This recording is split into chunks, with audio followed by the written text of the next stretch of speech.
જ્વાળામુખીમાંથી નીકળેલી રાખ આકાશમાં ઘણા કિલોમીટરો સુધી ફેલાઈ ગઈ।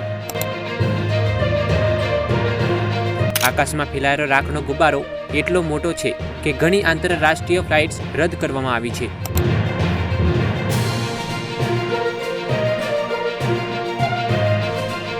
VAACના સેટેલાઇટ આકલનથી જાણવા મળ્યું કે રાખના વાદળો પૂર્વ દિશામાં રેડ સીને પાર કરીને યમન અને ઓમાન પહોંચી ગયા છે।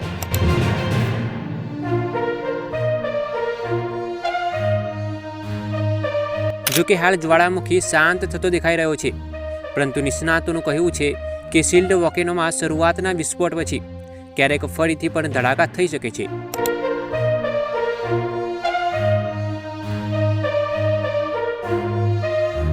ત્યાં શું થઈ રહ્યું છે એ જાણવા માટે હાલ વૈજ્ઞાનિકોની સેટેલાઇટ તસવીરો અને રિમોટ સેન્સિંગ ટેકનિકલ પર જ આધાર રાખવો પડી રહ્યો છે।